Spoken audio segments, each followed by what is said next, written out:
welcome to Two Boomer Women. I'm your host, Agnes Knowles. I've been talking with Boomer women for almost a decade now. Well, I guess I've been talking to Boomer women all my adult life. Reinventing myself several times along the way, though, but always focused on us, Boomer women. With this incarnation of Two Boomer Women, I'll be interviewing other women who have a message of interest for our demographic. If you want to hear about or learn about something specific, let me know and I'll find someone who understands us to talk about it. There's a contact page at twoboomerwomen.com. If you want to be a guest on Two Boomer Women, bring it on. There's an application form at the website too. Finally, this show is all about conversation. We women know its value. We know how to do it, and we must perpetuate the art form. So let's get started with today's show.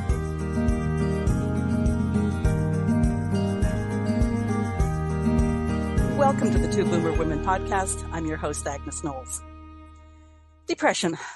The Mayo Clinic states depression is a mood disorder that causes a persistent feeling of sadness and loss of interest. It affects how you feel, think, and behave, and can lead to a variety of emotional and physical problems.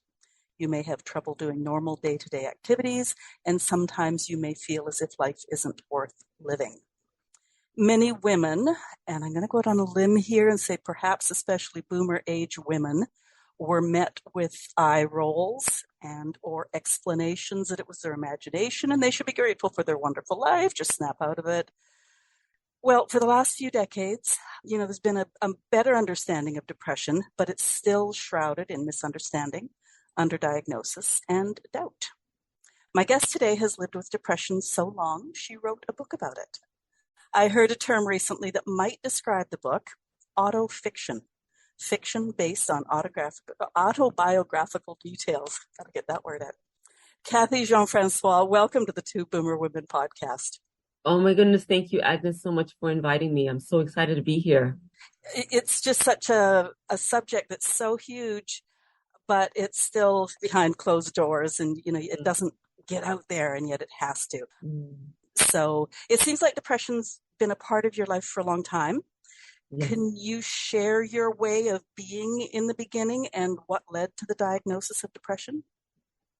So, it's interesting. It's only been about a year since I realized what could have possibly caused my depression.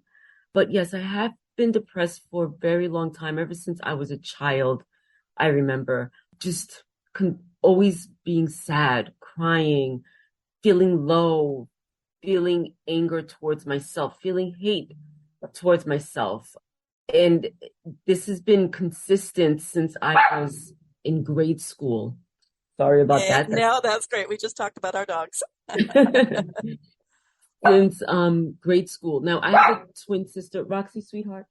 I have a twin sister who doesn't experience depression like I do. And I never understood quite why I was the one who suffered with it and she didn't, or why she didn't as well. So I never quite understood why I was always depressed, never quite understood, where it came from, what the root cause of it was. And it wasn't until a year ago when I was watching a show with my sister and my favorite cousins about this woman who was in an army base, and she was consistently harassed and, she was consistently harassed by the people on her base or by someone in particular on her base. And then it sort of got us talking about sexual harassment and sexual abuse. And my cousins talked about what happened to them. And then it suddenly occurred to me, oh my gosh, I remember something really profound that happened to me when I was 11 years old. All this time I kept thinking I was 12, but it happened when I was 11 years old. And that's when I remember, oh my gosh, that's my first memory of me feeling that self-loathing, feeling angry and upset all the time. It involved a boy who touched me in the wrong place. And it wasn't so much that he touched me there because I was so naive at the time that I was just like, oh, just take your hand away from there. But it was the words that he said to me. He said, "Don't worry, I won't tell nobody." And I remember feeling shock, like, what's happening? I knew those words weren't right. Like I said, I was 11 years old, very, very shy, very naive. I didn't know anything about boys, or sex or anything like that. And I remember later that night, I did, I did confront him, and I attacked him, punching him. "Don't you ever do that to me again." I didn't even know this boy. He wasn't ever going to do that to me again, because we had just met that night, and, it was just never going to happen again. But I remember a good friend of mine from grade school left in the 5th grade, and we were pen pals. And when I was in the 6th grade, I remember writing to her about what had happened. And I wrote, "I hate myself so much. I can't believe I let this happen. I'm so stupid for letting it happen." And she wrote back, "I had never heard you talk about yourself like that." And I always remember that. And it's true. Before that happened, I was a shy kid, but I was okay. I don't ever remember falling into bouts of depression and fits of crying. But after that, I was changed a little bit. Never liked hanging out with anyone, always got angry with boys, started yelling, blah, blah, blah. And I feel like through the years, with me not realizing or understanding where this came from, or even where that pain went, because I hadn't thought about that specific incident for years, yet it stayed with me.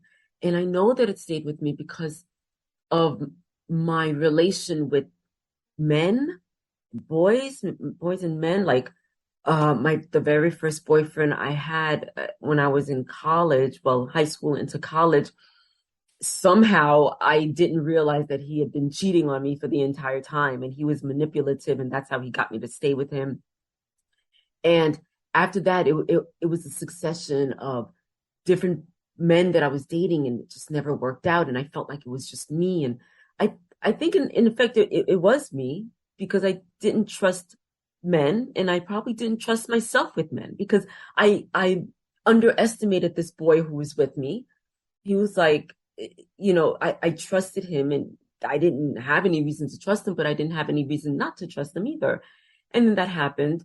And so I felt like a lot of that anger, a lot of that sadness about what had occurred that night stayed with me in a way that I didn't even realize. And it really affected my relationships, not just with men, but with people in general, and how I trusted people out in the world, and how I trusted or distrusted my judgment of people. And I realized that, there were times when I was so depressed I didn't want to go out. And even on those days that I did want to go out, I felt like something was keeping me in, like a sort of like a mild form of agoraphobia. Didn't want to go out, never wanted to really meet people. And I think that all stemmed from my distrust in myself. I don't know. It could be a number of things, but I think that's where it started. I'm going to go sideways just for a second here, because you hear that so often. I guess, my world is women, but from women who have had uninvited sexually oriented encounters, and the feeling of shame, the feeling of it's my fault, the feeling of less self-worth and self-trust, wearing it themselves. Whereas, screw that noise, the guy should have been knocked up against the wall and, made, I don't know, accept responsibility, as opposed to especially a child. Mm-hmm. Yeah. Do you know offhand? Sorry, I'm going to just, I guess where I was going with that whole thing is just that because my life is women, I have daughters. Do you know offhand if an uninvited sexual encounter happens to a boy, do they still have those feelings of just no self-worth, distrust, and shame? And yeah. I have no idea. Yeah. Sorry, as I said, I went sideways there. So, at what point in time and I realize you've only just sort of figured out the cause, which actually was an eye-opener for me, because I guess I sometimes think of, whether it's chemical imbalances or something more within the body, as opposed to an event or a series of events that would trigger, although that makes complete sense. Mm-hmm. At what point in time did you sort of seek out a diagnosis to, like, what's wrong with me? Like, why am I avoiding people? Why do I not trust men? Why am I lining myself up with all these bad players? Yeah, it was, so I'm 48 now. And I remember that probably my mid to late 20s is when I sought therapy, only because my sister is the one who started that ball rolling. She didn't know how to help me. I was always crying, angry, never wanting to leave the apartment, just just really depressed. And I never did anything about it. And my sister didn't know how to help me. She didn't know what to say to me. Nothing. So finally she was like, she had enough, I guess. And she was like, I'm going to find a therapist for you. And she's the one who sought that therapy for me. And, when she did that, I didn't fight it. I knew that it was something that I needed to do. I didn't fight it. And I knew that she was helping me the best way that she could. So I went to therapy and I was diagnosed. Like I said, I'm going to say it was in my late 20s. And I talked about, like, when I sought therapy at the time, even though I knew that it was something that I needed to do, I don't think I understood where it was coming from. And so I just dealt with just my everyday feelings about things, about people, about boys, about myself. And it took quite a bit of time in understanding other ways to relieve my depression for me to come up with this realization, which my current therapist is helping me with now. So, did I answer your question? Yeah, you did. And I'm going to follow it up with, when the therapist said, this is depression, did you sort of have that, oh my God, yeah, that makes sense? Or did you say, like, what the hell are you talking about? Like, how does depression affect me? Yes, I said, this makes sense. I didn't, when I was first diagnosed with depression, it sounded like it made sense to me and I wanted that help. So I I went to the therapy sessions and I took the medication that was given to me. After a while, I couldn't take it anymore. I couldn't go to therapy anymore. Okay, so I was working in publishing when I started going to therapy, and then my father had passed away, and I was like, what's there to life? I was just like really thinking about my life, and I decided to stop to quit my job in publishing right after my father passed away. And that's when I became a teacher. And so when I quit publishing, I no longer had insurance. So I couldn't continue with the therapy and I couldn't continue with the medication. And so I said to myself, okay, I'm just going to try this on my own. And I was actually going through the timeline yesterday with my therapist. So for about 7 years or so, I stopped going to therapy because at first I didn't have insurance. And then when I did find a job as a teacher and I got insurance, I didn't seek therapy right away because I was feeling okay until the depression got so bad again that it was affecting my life and it was affecting how I turned up in the world. It was affecting me going out and having a good time. It was just affecting, and even my family members. So, when I got that, so when I first got the diagnosis of depression, I understood it. I accepted it. I'm depressed. This is what I go through. And I kept it quiet. I didn't tell anyone about it. I hid behind smiles and a happy-go-lucky face, But when I went back into therapy, it was because even though I was very well aware that I was suffering with depression, I knew that it was time to go back. It was just messing with my life. Have you ever felt stigma within your workplace because of your diagnosis? No, I never did feel stigma because, as I mentioned, I never told anyone. I never shared that part of my life with anyone. I've only started sharing my depression on social media since last year when I decided to write a blog about it. And I felt like I had a blog called The Reluctant Bachelorette, which was like, why am I not married yet? Now just me exploring why I was not married yet. And this whole thing, I kept going back to the common denominator is me. I'm still 30 something years old and I'm not married. I'm 40 something years old and I'm not married. And I knew that there was something going on with me. And I kept thinking about that. And then I found I started dating my husband I started dating my husband, who was also a fellow teacher. And we got married. And then so I quit that Reluctant Bachelorette blog and I started Tied the Knot, indicating that I'm now married. And I didn't want to continue with that. I didn't want to tell stories about my life with my husband. It just didn't interest me. So I was really thinking about, well, what am I going to write about? And then it dawned on me, well, you're suffering with depression. You wrote a book about depression. Why don't you talk about depression in your blog? Tell people how you're trying to overcome it. And it's more of it's more supposed to be an inspirational blog where somebody can look at it and read it and be like, oh, wow, I suffered with this and, oh, this is what she's doing to overcome it. And maybe, it's supposed to be something really inspirational. So with all of that said, I had not come out as a depressive in my workplace. So I hid behind these happy smiles. And now I'm coming out with it. And when I feel good about it, because when I do tell people, oh, well, I suffer with depression, so I write a blog, I say it like as a matter of fact. I don't say it with any pain. I don't say it like, feel sorry for me. It's just what it is. And I don't feel the stigma.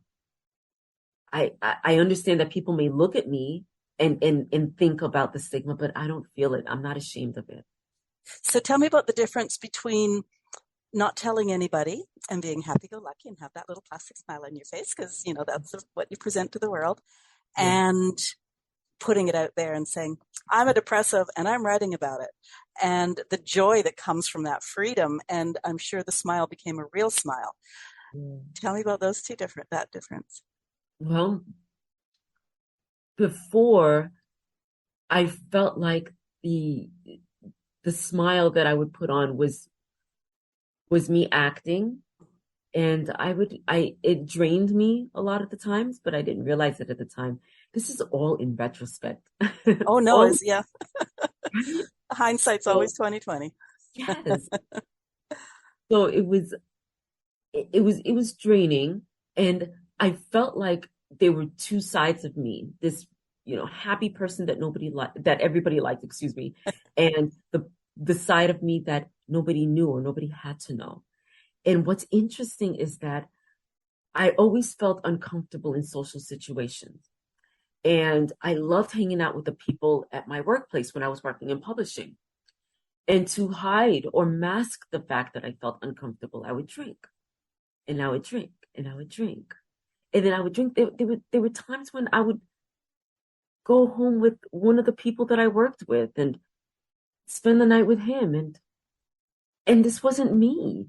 But that's what I did. And everybody would be like, oh, and talk about it. And now I felt like, oh, when I go out to drink, people expect this of me and everybody thinks I'm cool. So it was, I was putting on a show, I think. For me, I think I was trying to hide that. And I don't even know if it was that dramatic because I don't even realize what I was doing. But essentially, that's what it was. I felt uncomfortable around people in social situations, so I drank, and that made me feel so much better. And I really liked myself when I was drinking. I liked how free I was. I liked how happy I felt. But now I feel like I don't need to do that anymore. I'm awkward, I feel. And you know what? Let me be awkward. The last time I went on a social outing with a group of coworkers, now this is at the new school that I teach, I felt so uncomfortable.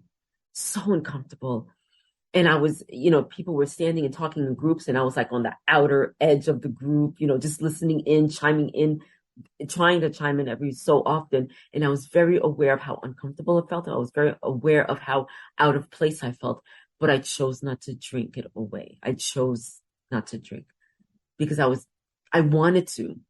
I had one drink. I sipped it slowly. I didn't drink it quickly so I can go straight to my head.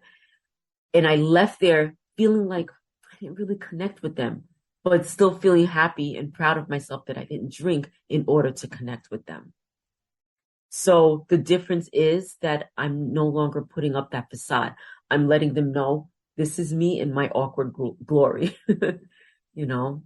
Well, it's interesting too, as an introvert and part of a proud group of introverts Yes. is, a lot of what you're saying too is just, and I realize you do have that other piece of the story, but you said even before 11 you were shy, and so add introvert into the mix and it all makes sense.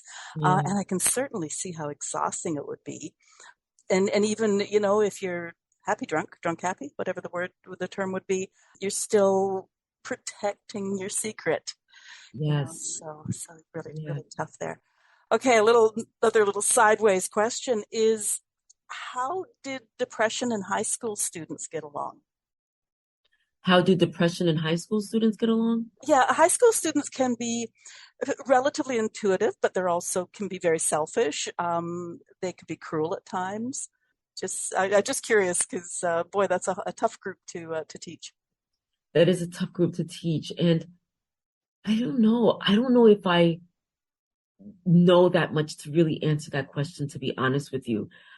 I felt like, as somebody who went through this feeling of, like, in high school, I wasn't happy, and I was very aware of my unhappiness.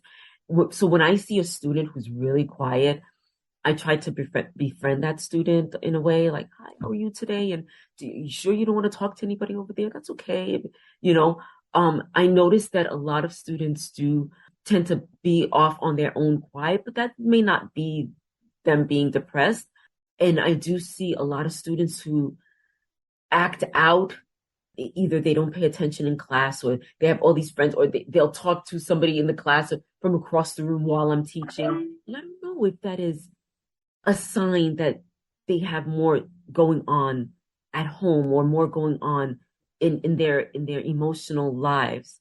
I really don't know, because whenever we do see a student, either crying or sad or upset or quiet, or maybe they've written something that seems questionable, like, oh my gosh, we need to alert somebody, we need to talk to the guidance counselor right away, and let them handle it.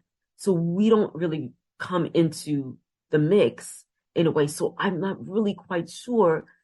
I can only speak for myself when I was in high school and how depressed and sad I got. And again, I hid behind smiles. There were times when I would be like, if I had a class and I was the only person out of all my friends, like none of my friends were in the class, I'd keep to myself, and I was very quiet. But around my friends, I was loud. I had the safety of my friends, But I try to reach out to students who are open to me, who tell me that they're feeling uncomfortable in the world. And the first time not the first time, one of the times that I did that, a student wrote an email to me just in the beginning of the pandemic. She sent an email to me. She's like, Miss Jean, you're the only teacher that I feel comfortable telling this to. And she just ranted and just told me a number of things that was bothering her about her life. And in an effort to try to help her, I actually did the wrong thing. Instead of telling the guidance counselors about it right away, I tried to help her, and that was like the worst thing that a teacher could do. But I felt her pain, and I wanted to reach out to her. So, and this was, as I said, at the beginning of the pandemic, and I know the pandemic affected so many people in their mental health, not just children, not just teenagers, but adults as well. So in answering your question, that was a long-winded answer. But how does depression mix in with teenagers? I don't think, just like I don't think they understand what they're going through. I think I'm going to interrupt you just briefly because I was more thinking that if they felt that, you were, having down days or anything at all, that they would pick up on that. And this is a really bad admission, but I remember a couple of high school students or a couple of high school teachers that, we'd pick on. And, I certainly no pride in saying that these days. So that was more of my concern, that you would be made to suffer by some of them at least. But what I'm also hearing, though, is because of what you'd lived through for however many years, you were actually really intuitive about sussing out the students' issues. Yeah. I try to be, and just like you said before, I do realize that I used to pick on some students more so than others, but there are students who I just feel like I want to reach out to them and let them know that, because I was one of the quiet ones in school and the teachers never talked to me. And in fact, I remember in the 6th grade, I used to cry a lot. Every single day I was crying. I was just upset. Who knows what it was. And I think that was the start of my depression. And I remember one of my teachers looking at me like, why is she crying again? Another teacher comes into the room and she's talking to her and she pointed right at me. And I was just like, what? And I felt picked on by the teachers, and I felt like none of the teachers really understood me or tried to understand me, or no, she pointed at me. She was obviously talking about me, but she never came up to me and said, is there anything that I can help you with? And so I tried to be that teacher that says, is there anything that I can help you with? Interestingly, and I'm just going to throw this in there, because when my daughter was in high school, there was some things that went on in her life, and it was her English teacher, as a matter of fact, was so good. Oh my goodness, this person was just so helpful. And I mean, I knew the family anyways, but I went and talked to the teacher and said, thank you. And what else do I do? And what do we do? And after a time, I think it went on for a couple of months, I went and I said, like, why are you teaching when you would make such a good counselor? Mm. And this teacher looked at me and said, because if I was an actual counselor, I'd have to go by the rules. Mm. Whereas this way, he knew the right path, and it was just so effective, so effective. Yeah, wow, that sounds powerful. Yeah. So you're a writer. Now, Yeah. have you just always been a writer, or, I guess it makes sense that an English teacher would write. Has it been therapeutic? Has it been a lifeline? Or is it just something you've always done? Oh, yes to all of the above. I've always written, and I've always liked telling stories, writing stories. I remember my sister and I used to have this big black book with it was a hardcover book with empty pages inside, and we used to fill it up with silly little stories. My sister liked to draw, so she would draw in it, and we just carried around. And I remember writing silly stories like The Girl Who Turned Into a Chair. Like, okay, whatever. But I've always liked writing stories. And I used to make like these tiny little books for my father to read. So I would like take a couple of sheets of paper, fold it in half, and then use a ruler to write lines on it, just create a story. And I'd be like, Dad, I just wrote a book. And he's like, okay, let me read it, So I've always liked writing stories. And oh my gosh, over 20 years. So I started my novel about 20 years ago, but prior to that, I wrote a novel about a woman who discovers that, she's part white, and that her family line goes back to slave owners and slaves or whatever. And yeah, I like that story, but I didn't really feel it, right? And so when I started writing about depression, I started writing about a woman who's suffering with depression, and I didn't understand my depression yet. So I didn't understand my character's depression yet. And so throughout the years, every time when I went through my depressive episodes, I would try to remember it and really think about how I felt so that I could put it into my novel. And then through the years, it became something where I turned to feel really good about myself and to feel better about my situation and to admire my writing. And I realized that, I'm writing about me, about what's going on with me. And so I really love this book that I've written, because I have felt like that it's therapeutic, right? And so now that I started the blog called Cathy's Cross, A Depressive's Positive Perspective, every time I write, I feel so good about it. And I feel really good about what I'm going through. And I really feel like, oh my gosh, I've gone through this depression to help others. Even if it's to help one or two people, I really feel that way. And it makes me feel good. Every once in a while, I really wish that this was a visual podcast. Your faces come alive and your body's animated. It's just fabulous. Oh, You're obviously right into the book. It's and it obviously did what it needed to do as well as you doing what you needed to do with it, I guess. So thank now, you. in your bio, you said you tried acupuncture, talk therapy, medication, meditation, positive self-talk, exercise. Can you tell us about that journey and maybe what worked, what didn't work? Sure. It all started with my sister and I deciding to go. I have a twin sister. We're fraternal twins, right? We don't look exactly alike, but we started going to what's called a twins festival every year in Ohio, in this town called Twinsburg. And when the first time we went, we were excited, but at the same time, we were both like, oh, why couldn't we look more alike? Because all these twins look exactly alike. We want to look more alike.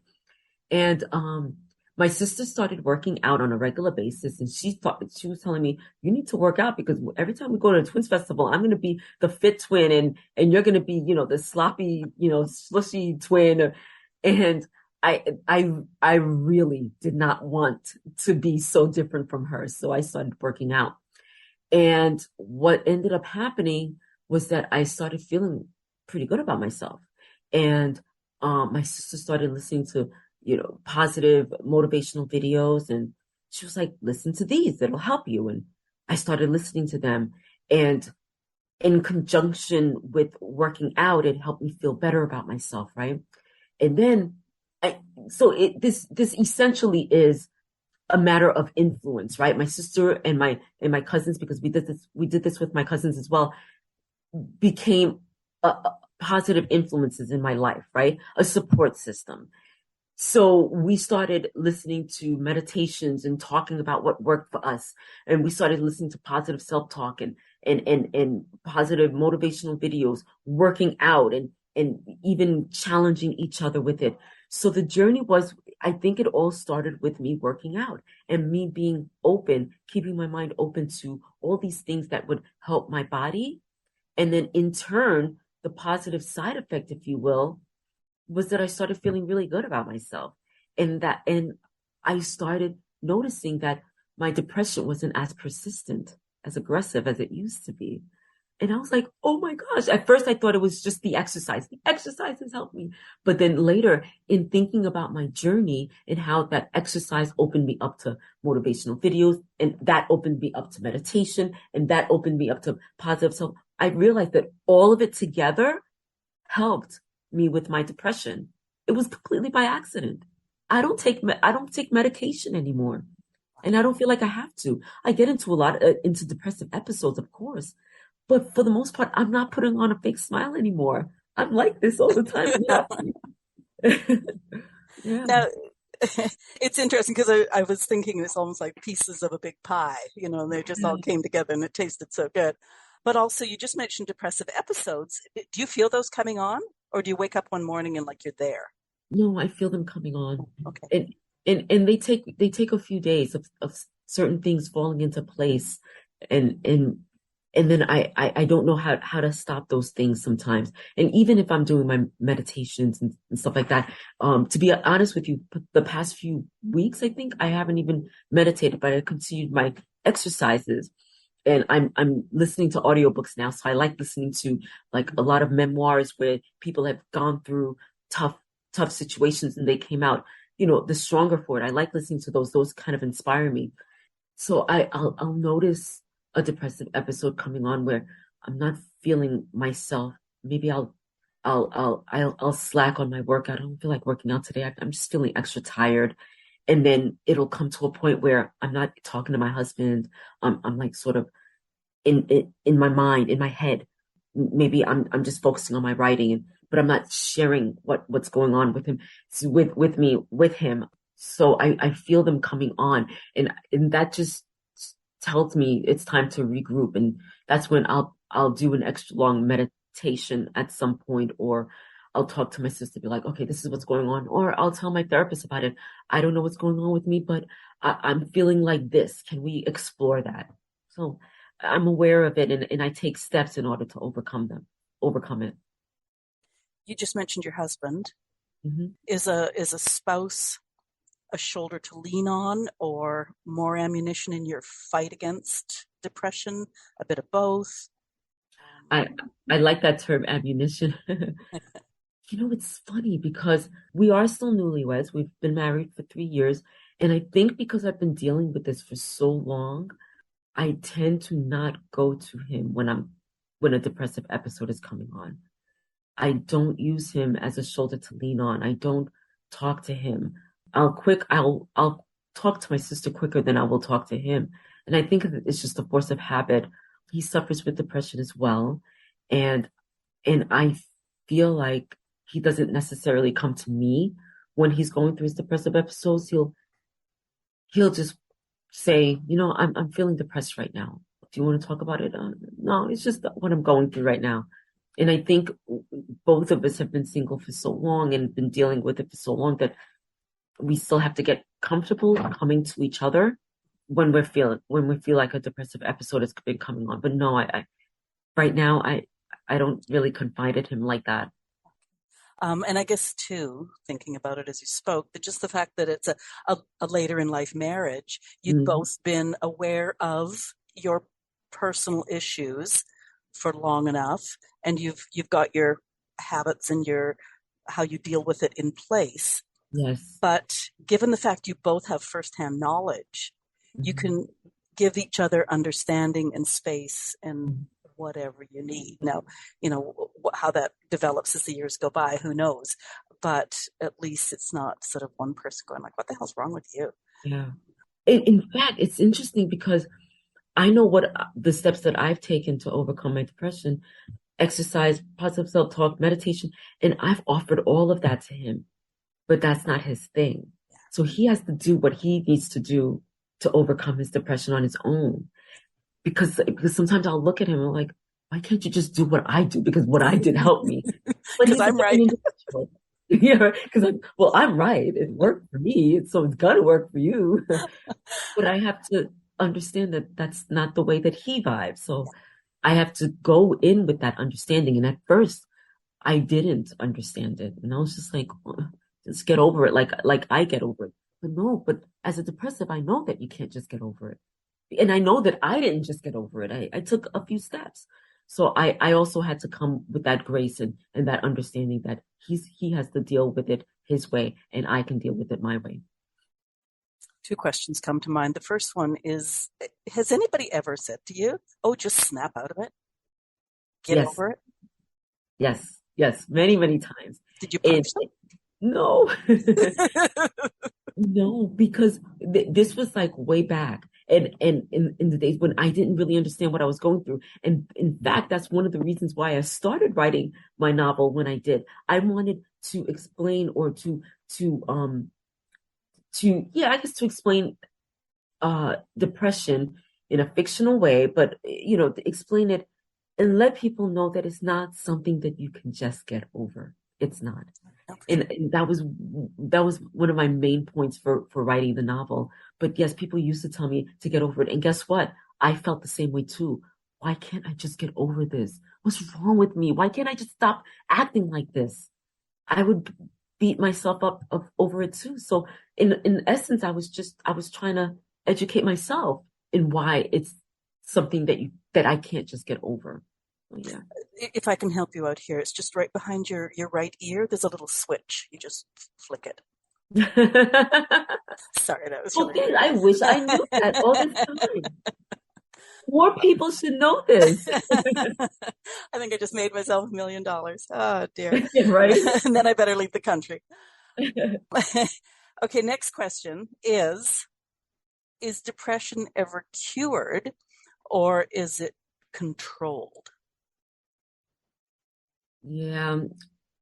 Based on the little that I know on this, the research that I've done, right? Mm-hmm. It can't be cured because there's there's some people who experience traumatic events who are triggered with depression, right? And then there's the chemical imbalance, which I thought that I had for a long time, or maybe I have a combination of both. Who knows? But can it be cured? I think it could just be managed. I think it just can be controlled, because that's one of the reasons why I don't know if you saw on my Podmatch profile, I call myself the recovering depressive, because I feel like that I haven't cured my own depression by far. I haven't. I don't think that I can cure my depression, even if somebody does take medication, right? They would have to be on that medication for a while, right? At least in order to get better, to start seeking the other types of help that they can get. But I've known people who've been in therapy, talk therapy for years, and they're still in it, because it's not a, it's not a it's not something that you can just cure. It's something that can be controlled with a number of things. And when you said ammunition before, I like that idea, of having all the stuff that you can choose your ammunition, all these types of ways that you can help yourself deal with this, right? And for me, I choose talk therapy. Okay, that works for me. Oh, I choose meditation. That works for me as well. And so I have all this stuff with me in order to help me control and manage this thing that has taken over my life. And I don't think it can be cured. From little I know that there are experts out there that can speak more to it, but I think it's something that you can just control. But I think it is controllable if you seek the right amount, the right type of help. But at the same time, who's to say what's right for you? Like I said, what I do to help me with my depression is not right for my husband. So we just have to try to manage what we go through. And I think too, you've explained that, like exercise. Well, when you feel something coming on, it's just like, oh yeah, maybe I'll do something, but my heart's not in. I'm not going to go push myself. Mm-hmm. But maybe just maintaining some semblance of those tools, mm-hmm. using them just a little tiny doses or whatever you want to call them, helps you manage. I'm going to go out on a limb again and say that it must be helpful to know when an episode is coming on. So you can sort of take that deep breath and say, okay, or even think about what's worked in the past. What do you do now? What's your ammo, sort of thing? Yeah. Yeah, it helps. And you know what has helped me a lot? I think in the past year, I've really begun to understand myself in terms of depression, because I've been writing my blog, because it helps me reflect. Because if I'm going to be writing about the things that I do to overcome depression or the negative thoughts that I have, I'm going to have to reflect on what I've experienced and how I'm thinking about it. And that reflection has really helped me think about how I am and how I come across. And sometimes I'll go to my sister like, oh my gosh, I can't believe, remember when this and that happened? I can't believe that I acted that way. Or remember this, I completely forgot about it, but I was thinking about my blog. And, so I think the hard work comes in really going through those episodes, going through those times when when something happened, something that you don't want to think about again. But going through it, understanding why you reacted that way or why you did the things that you did. I think that's the hard work, understanding and knowing yourself in terms of your depression, in light of your depression. Another question that may well be out of your bailiwick, which please tell me. Some of the questions are really hard to ask because, we don't know each other. I don't know if you have triggers, that sort of thing. Mm-hmm. But I was wondering how common suicidal thoughts are amongst people with depression. Or do you know that? Do you know other people that? Well, no, I don't know. I don't really know. For me, suicidal thoughts I had suicidal thoughts when I was in high school, but I joke, I was too chicken to ever think about carrying through with them.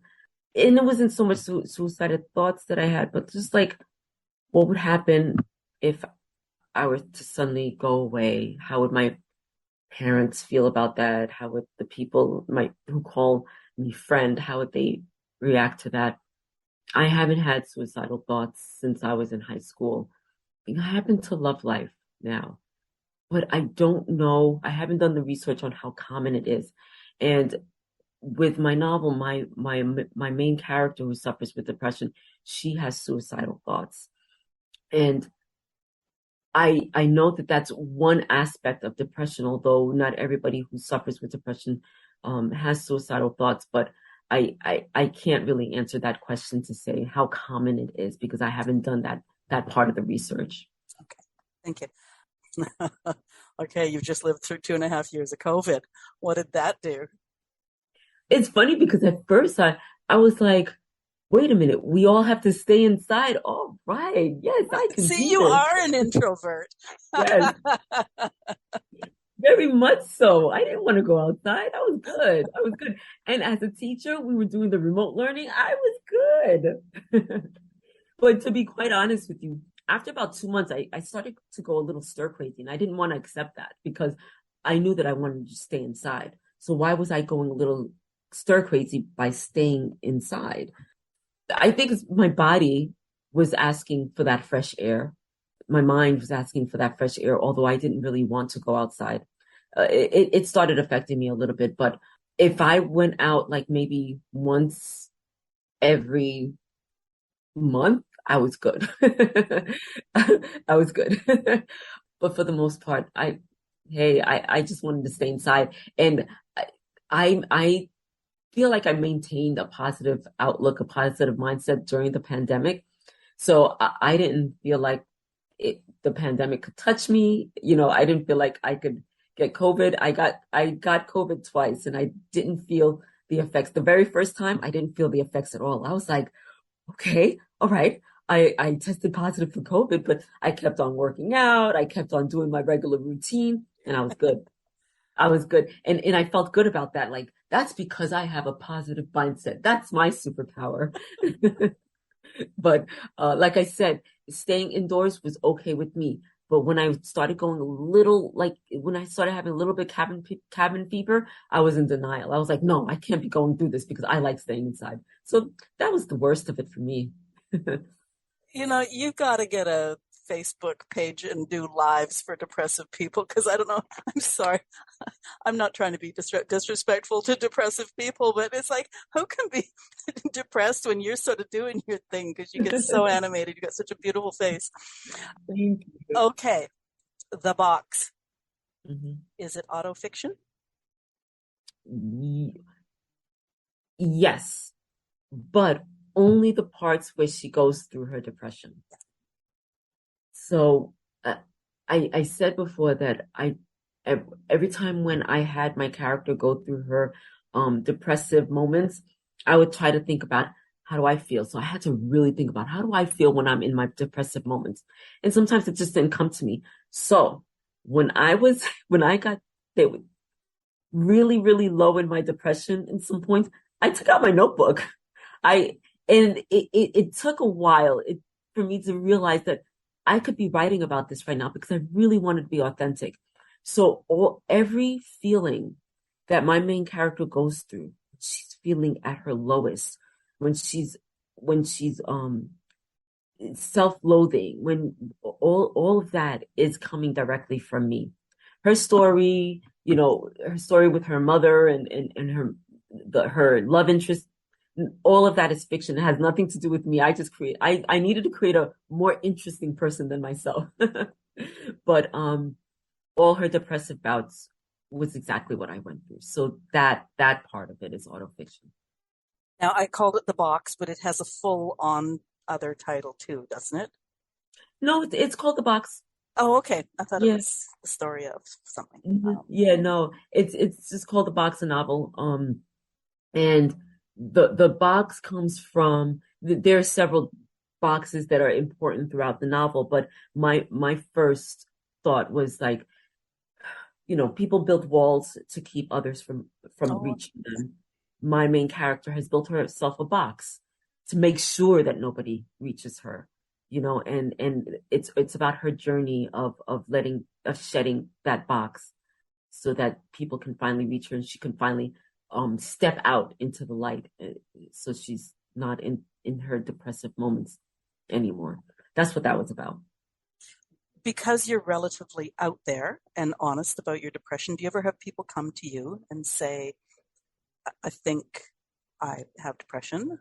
What do you say to them? Like, how do you encourage them to take that next step? No, nobody has come to me for seeking help in that way. Nobody has done that, has said that. And it's only been recent. And I've been doing these podcasts that I am open about it, and I have no problem sharing what I go through. But it's funny, I don't know if you've ever heard of the app. It's a social media app called Clubhouse. Yep. You heard of that? Mm-hmm. Yep.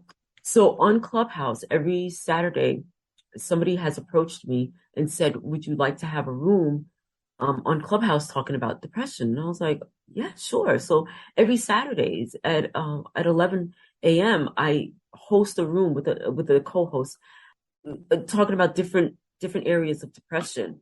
And we have a really great conversation, and a lot of people go on stage to talk about what they go through. And that's the most that anybody has come to me to talk to me about this. But and I'm kind of grateful because I can, having my blog, yeah, I'm sharing with people what I do, but that's the extent of it, right? If somebody were to come to me and say, Cathy, I realize that what you're going through, I'm going through. I'm suffering with depression too. Is there anything that you can tell me? I can only tell people what I've gone through, and I would have to tell them that this is what I did, but I don't know if it'll help you. And at the end of my novel, I have a list of things that I've done that has helped me, that I feel like has helped me with depression. And I've even listed things that I don't think really contributed to my, to helping me with my depression. But I really feel like there's a combination, a mix for everybody out there. You have to find what works for you. So that's the advice that I would give somebody who would come to me like that. Like, well, see what works for you. I've tried this, see if that works for you. I've tried that, see, Is it necessary to have a diagnosis first? I don't think so, because you know how you feel, right? And if you're always feeling low, then you know that you're suffering with something that's not right, because we're not supposed to be feeling low all the time. I don't think it's necessary to have a diagnosis first. Why not? Like, if you don't have a diagnosis and you don't feel like you need to get one, why not just try a few things here and there that'll help you get on the mend? But there are some people who may need the diagnosis because they may need that medication. Just because I don't take medication doesn't mean that everybody has to like follow suit and do what I did. There's some people who need that medication before they can start doing things like meditation and exercise and all that stuff. So I don't know. Okay, our audience is primarily boomer women. Mm-hmm. I know that you're not a boomer, but what would you say to them? Because as I started out in my intro, is a lot of women in their 60s and 70s were told as young women of like, oh, it's just women's issues, like get over it, snap out of it, just you're being foolish or whatever. Would you encourage them to revisit the whole thing, or? Absolutely, I would. I think even understanding that doctors don't always necessarily know what to do for you when you have depression, or the medicate, like, okay, what do I want to say with this? I think that they should go, and because it's so open now, people are talking about it more. It's still a stigma, but at the same time, people are understanding more about depression, and it's not so much something that is as misunderstood as it was back then. Even if you're like 60, 70 years old, why not go and try to see if you can get a diagnosis, or talk to a therapist with, about what you're going through. Why not? It's never too late, because who knows? You've been suffering with this all your life, but if you can control it now, at least you can live the rest of your life with some peace and knowing that you did something for yourself, right? That you had not thought about doing years ago, or that you weren't encouraged to do years ago. Take charge, take control of it if you can. I don't know. Wow. That's gold. Thank you. Okay, so before we wrap, Cathy's Cross, that's your blog. Mm-hmm. And it's got a WordPress.com in it. So we'll put the links in the show notes. Okay. How do we get the box? How do we find the box? Is it like on Amazon or? No, not yet. Not yet. It's still unpublished. I'm trying to get literary agents to I'm trying to get a literary agent for it, and I also submitted it to a fellowship, and if it wins that fellowship, then that's my road to publishing. But right now, it's currently unpublished. It is finished. However, I'm trying to find a literary agent for it. Oh man. All of us who are going like, oh man, this book sounds so good. We have to wait. That makes me feel so good. We're going to be sitting on the edge of our chairs. Is there a link to find you on Clubhouse on a Saturday morning? Yes, and I can definitely send that link to you. Yeah, that's great. The listeners know everything's in the show notes. That's good. Okay, yes, I can. Anywhere else listeners can find you. I was going to, I come with notes, and I was going to say if when they want to know when your next book comes out, but we got to get this first book out first of all. I know. I'm trying. But thank you so much for that. It makes me feel really good. Yes, so I am on Facebook, but yeah, I'm on Facebook and I'm on Instagram, and I primarily use those to promote my blog. So I'm not really on it that much, but every once in a while I try to post something about my puppy and about me having a nice time with my sister or something like that.